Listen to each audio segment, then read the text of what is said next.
The words came out of my daughter-in-law's mouth with a smile still on her face, which somehow made them worse. "You're signing the lakehouse over to us tonight," she said. She set her champagne flute down on my kitchen counter, in my house, at a party I paid for, and tilted her head like she was doing me a favor. "We've already talked to a real estate attorney. The market's perfect right now. You sign it over, we sell it, everybody wins." She said it the way you'd tell someone to pass the salt. Quiet, certain, like the matter was already settled and I just hadn't caught up yet. "Shauna," I said carefully, "this house has been in my family for 22 years.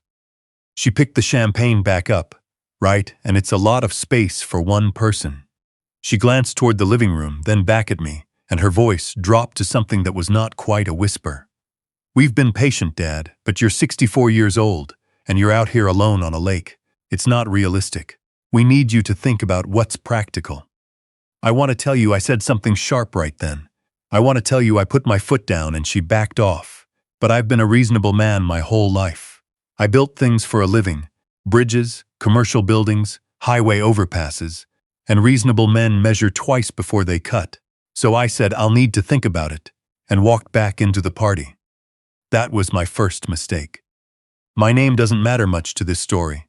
What matters is that I spent 31 years building Mercer Construction into a real company. Not a flashy one, but a solid one, infrastructure work, mostly state contracts in Illinois and Wisconsin. When my wife Carol was alive, she used to joke that I was married to the business first and her second. She wasn't entirely wrong. But I loved her more than anything I ever built, and when she died 18 months ago from pancreatic cancer, I found out what it means to have nothing left to come home to. The lake house was hers as much as mine. She picked it. She planted the garden that still comes up every spring along the eastern fence line, even though I don't tend it properly. She picked the curtains, built the bookshelves in the den with her own hands one summer weekend, insisted on the covered porch even though it cost an extra $12,000, and I thought it was unnecessary. I don't think it's unnecessary anymore. My son Wayne was 32 that summer. He'd been working at Mercer for 5 years in client relations, a title I'd created because he wasn't built for engineering, but I wanted to keep him close. He was charming and he could talk to anyone, and for a while I told myself that was enough. His wife Shauna came along 3 years ago. From the beginning she had an eye for inventory, not for people, not for ideas, for square footage, for market value, for what things were worth. The retirement party was Carol's idea, in a way. She'd made me promise in her last weeks that I'd hand the business off properly and stop working so hard.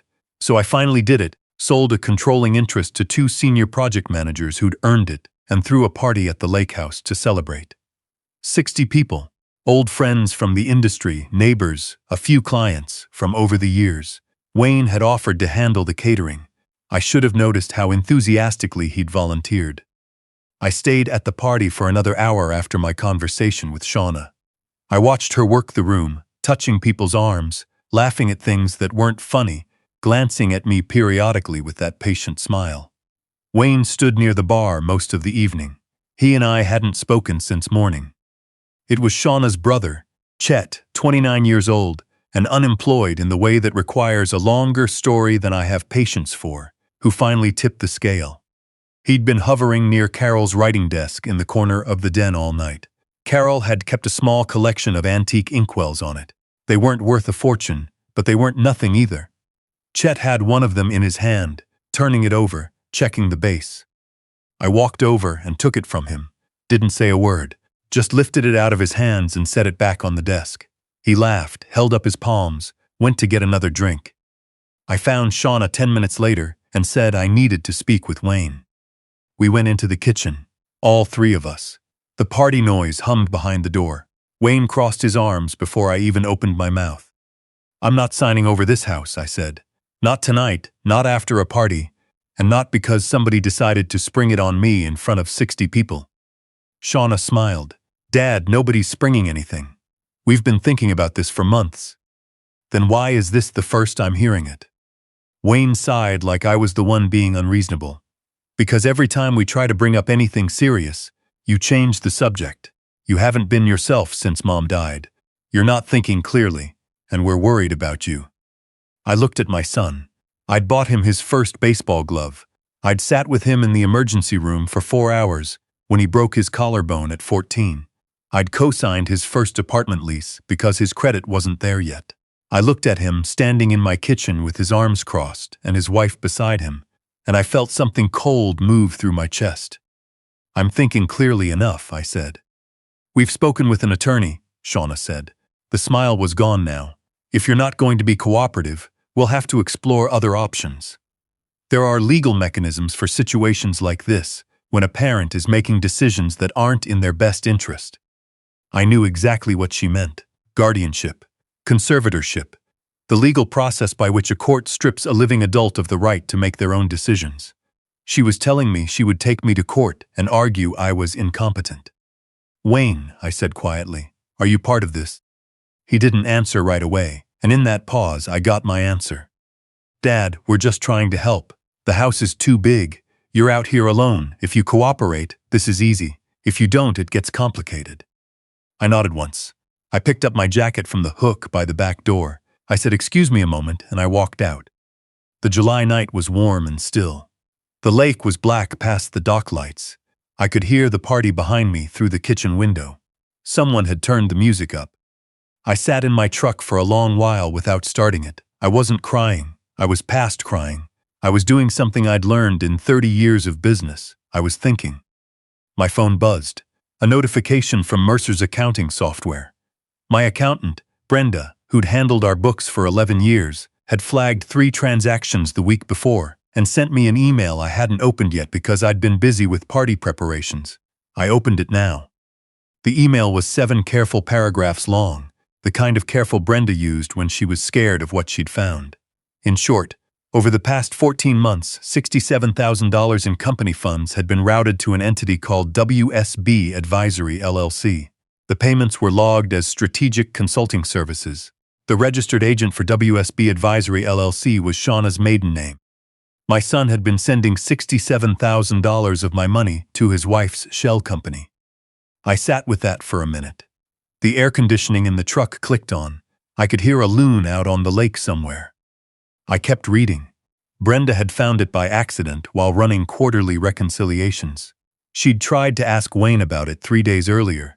He'd told her she was misreading the categorization, that it was approved, that she should drop it. She'd forwarded me the entire email thread.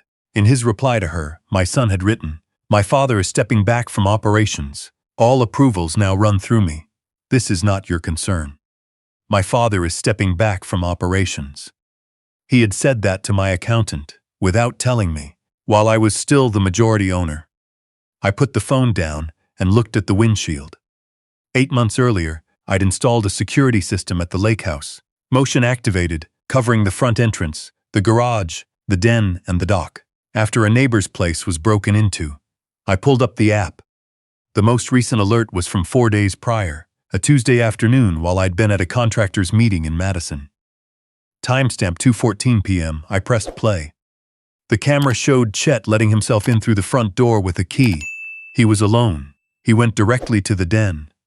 He came out 11 minutes later with Carol's cedar jewelry box tucked under his arm and a zippered bag in his other hand, the kind I used to store my vintage watch collection. He walked out the front door and drove away in a white pickup I didn't recognize. I sat there in my truck in the warm July night, and I understood something I should have understood sooner. This wasn't a conversation that had gotten out of hand. This was a plan.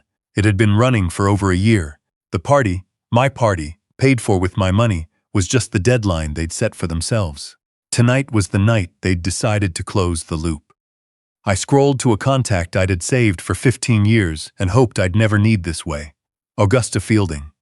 She'd been my college room's wife, then his widow, and she'd gone back to law school in her 50s and built a practice that specialized in exactly this kind of situation. Elder financial exploitation, trust disputes, conservatorship defense. People in the Lake County bar called her the quiet cleaver because she smiled while she worked, and you didn't feel the cut until it was already done. She answered on the second ring. "Augusta," I said, "I need you." She asked me 3 questions. I answered all 3. Then she said, "I'll be there in 40 minutes. Don't sign anything. Don't argue with anyone. Go back inside and have a drink." What about the theft, the jewelry box? I'm handling that on my end right now. Go back inside. Before I tell you what happened when Augusta walked through my front door, let me ask you something. If your own child looked you in the eye and told you that you weren't thinking clearly, when every thought was perfectly sharp, how would you answer that? Leave it in the comments. I've asked myself that question more times than I can count over the past year. And if this story means something to you, hit the like button. Subscribe to Revenge Saga if you haven't yet. Because what happened when Augusta arrived was not just the end of one evening. It was the end of the life they had planned for me, and the beginning of the one I chose for myself. I went back inside. I got myself a bourbon. I talked to my old site manager Vern for 20 minutes about a bridge project we'd finished together in 2009, and it was the most human conversation I'd had all night. Shauna watched me from across the room. Wayne stood near the fireplace with his second or third whiskey, jaw tight, waiting. At 9:40, headlights swept across the front windows, then a second set behind them. Augusta came through the front door first. She was 61, silver-haired, wearing the linen blazer she'd probably pulled on at her desk before driving up. She carried a leather briefcase she'd owned for 20 years and treated like a weapon. Behind her were two people I didn't recognize. A man in a blue-collared shirt who turned out to be a Lake County Sheriff's deputy named Watts, and a woman with a tablet and a notary lanyard around her neck. The room shifted the way a room does when something official enters it. Conversations trailed off. Someone reached over and turned down the music without anyone asking them to. Wayne saw Augusta, and his face went through 4 expressions in about 2 seconds. He knew who she was. He'd met her at family events, knew what her presence in a room meant. He cut across toward me, his voice already pitched too high. "Dad, what is this? What are you doing?" "Having a party," I said. "You were right about the catering, by the way. The salmon is excellent." Augusta stepped between us without breaking stride. She didn't raise her voice. She never did. "Wayne, I'm going to need you to step back. We have some things to cover, and I'd like to do this once. You have no standing here. This is private property. Your father invited me." She opened her briefcase on the dining table, my dining table, where Carol and I had eaten 1,000 meals, and began laying out documents with the calm of someone who had done this many times and found it no more stressful than sorting mail. "I'll need everyone's attention for just a few minutes." The room had gone fully quiet. All 60 guests, people who had come to celebrate the end of one chapter of my life, stood watching the beginning of something none of them had expected. Augusta addressed the room directly, not performing, just clear. "My name is Augusta Fielding. I'm an estate and elder law attorney retained by the homeowner. This evening, the homeowner was presented with a verbal demand to transfer this property, without independent legal counsel, without adequate notice, and with implicit threats of conservatorship proceedings if he declined."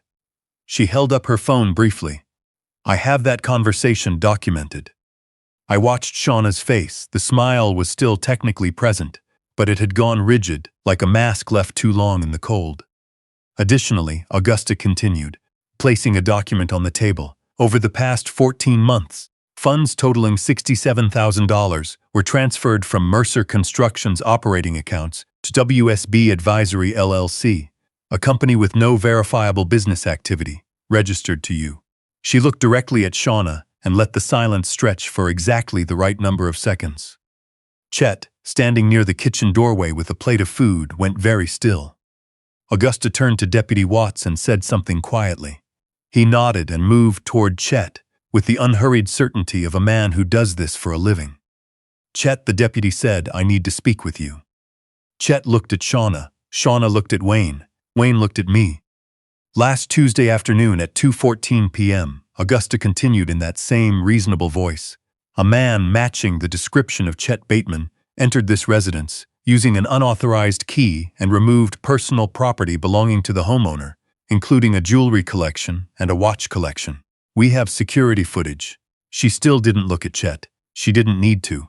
A report has already been filed with the county. Chet set his plate down on the nearest surface. He straightened up and seemed for a moment to be calculating whether there was an exit he hadn't considered. There wasn't. Deputy Watts was between him and the door, and the deputy was built like a man who'd made a career of standing in doorways. "This is insane," Wayne said. His voice had gone thin. "You're doing this in front of everyone? You're embarrassing the whole family." I looked at my son. I'd rehearsed this moment in the truck. Went over what I might say, whether there was any version of this where I kept my composure, and he still heard me. There wasn't. The time for him to hear me had been a year ago, when he first started rerouting the money, or 3 years ago, when I should have looked more carefully at who he was becoming, or 20 years before that, when I smoothed over consequences he should have faced himself. I'm the one who built the machine that built the man who is standing in front of me right now. I understood that clearly, standing in my own living room, for the first time. "I'm not embarrassing anyone," I said. "You did that yourself, long before tonight. The accounts associated with Mercer Construction have been frozen pending a full audit," Augusta said, before he could respond. "That includes the corporate card, the expense accounts, and the quarterly distributions to active officers.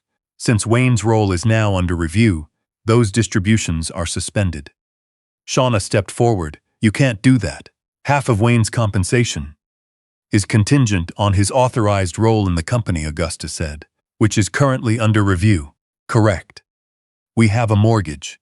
Shauna's voice had changed. It was harder now, and something desperate had crept into the edges of it. She turned to Wayne. "You told me the distributions were guaranteed. You told me we were fine." "Shauna, how much is actually frozen? How much is actually ours?" She stepped closer to him. Around the room, 60 people were very carefully not making eye contact with each other, and very helplessly watching all of this anyway. "You told me your father was practically retired. You told me it was just a matter of paperwork. You said the house alone was worth $800,000, and we just needed to get him to sign." "Keep your voice down," Wayne said. "Don't tell me to keep my voice down." She pulled back from him, creating distance, and in that small movement I saw the whole calculation running in real time behind her eyes. She was doing arithmetic. The numbers were coming out badly, and she knew it. "I quit my job for this. I put 2 years into—" She stopped herself, but not fast enough. The room already understood what she hadn't finished saying. Deputy Watts had been speaking quietly with Chet near the kitchen doorway. Chet had his arms crossed and was looking at the floor with the expression of a man running numbers that keep coming out wrong. He wasn't going to make a scene. That surprised me a little. But I suppose even Chet could see there was no exit that math was going to open up for him. Wayne sat down heavily in the armchair nearest the fireplace, the one that had been Carol's. I almost said something about that. Then I didn't. I picked up my bourbon glass from the side table where I'd left it and finished what was in it. I set the glass down with a small click that, in the silence, carried the full length of the room. "I think it's time for everyone to head home," I said. I didn't say it loudly, but I didn't need to. "Thank you all for coming. I appreciate it more than I can say. Drive safe." People began to move. Quietly, the way people move when they've witnessed something they'll need a few days to process. Vern clasped my shoulder on his way out and didn't say a word. He didn't have to. Augusta handled the rest. She was still at the dining table when I walked out to the porch and stood looking at the lake. The dock lights made a long yellow stripe across the water. Carol's wind chime. She'd hung it herself from the porch beam 6 summers ago, turned slowly in the warm air, and made its small sound. I don't know how long I stood there. Long enough for the driveway to clear. Long enough for Deputy Watts to ask me whether I intended to press charges. I told him yes. He gave me a card and said someone would follow up in the morning. Wayne left without speaking to me. I watched his taillights disappear down the lake road. Shauna was already in the car when he got there. I don't know what they said to each other on that drive. I don't know that I want to. Augusta found me on the porch around 11. She poured herself a glass of water from the kitchen and sat in Carol's chair. The one Carol used to pull out to the porch every summer morning to read, and she sat in it the same way Carol used to, sideways with her feet tucked under her. I thought Carol would have found this whole situation grimly funny, and also fully predictable. "How are you doing?" Augusta asked. "I've been better," I said. "I've also been worse." She nodded. "The audit will take 60 to 90 days. Wayne will need his own attorney. He should get a good one." A pause. "Chet's situation is more straightforward. The footage is clean." And the house, yours, she said, was always yours. We sat in the quiet for a while. Down on the lake, something splashed. Carol always said it was a base jumping, always a base. She loved the idea that something was still alive and moving around in all that dark water. About 3 weeks after that night, I drove down to the Lake County Community College and met with the director of their engineering technology program. Carol had mentioned more than once over the years that whenever we had enough put aside, she wanted to set up something for young people who wanted to build things but didn't have the resources to get started. We'd kept putting it off, the way you put things off when you assume there's more time than there turns out to be. I established the fund in her name, enough for 2 full scholarships per year in the engineering and trades programs. The director told me the first recipients would be announced in the spring. I don't plan to attend the ceremony. I don't need the credit. Carol would have said the same. The lake house still has her garden along the eastern fence. The hydrangeas came up again this year, purple and full the way they always do. I don't really know what I'm doing when I water them, but I do it anyway. It seems important to keep something alive that she planted. Wayne and I have not spoken since the night of the party. There will come a time, probably through attorneys, when we'll have to. I'm not dreading it the way I expected to. Mostly I'm just tired of things that cost more than they're worth. What I know now at 64, standing on the same porch where I watched my son's taillights disappear down the lake road, is that the most dangerous thing a man can do is confuse love with exemption. I loved my son. I still do, in the complicated, bruised way you love someone who has shown you the full truth of who they are, and you're not ready to stop caring despite it. But loving him didn't mean I owed him my house, or my dignity, or my right to make my own decisions. I confused those things for too long. The moment I stopped confusing them was the first moment in years that I could breathe without something sitting on my chest. The lake is quiet in the mornings.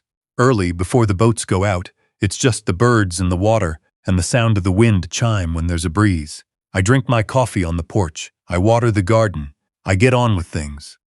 I'm not starting over. I'm just starting.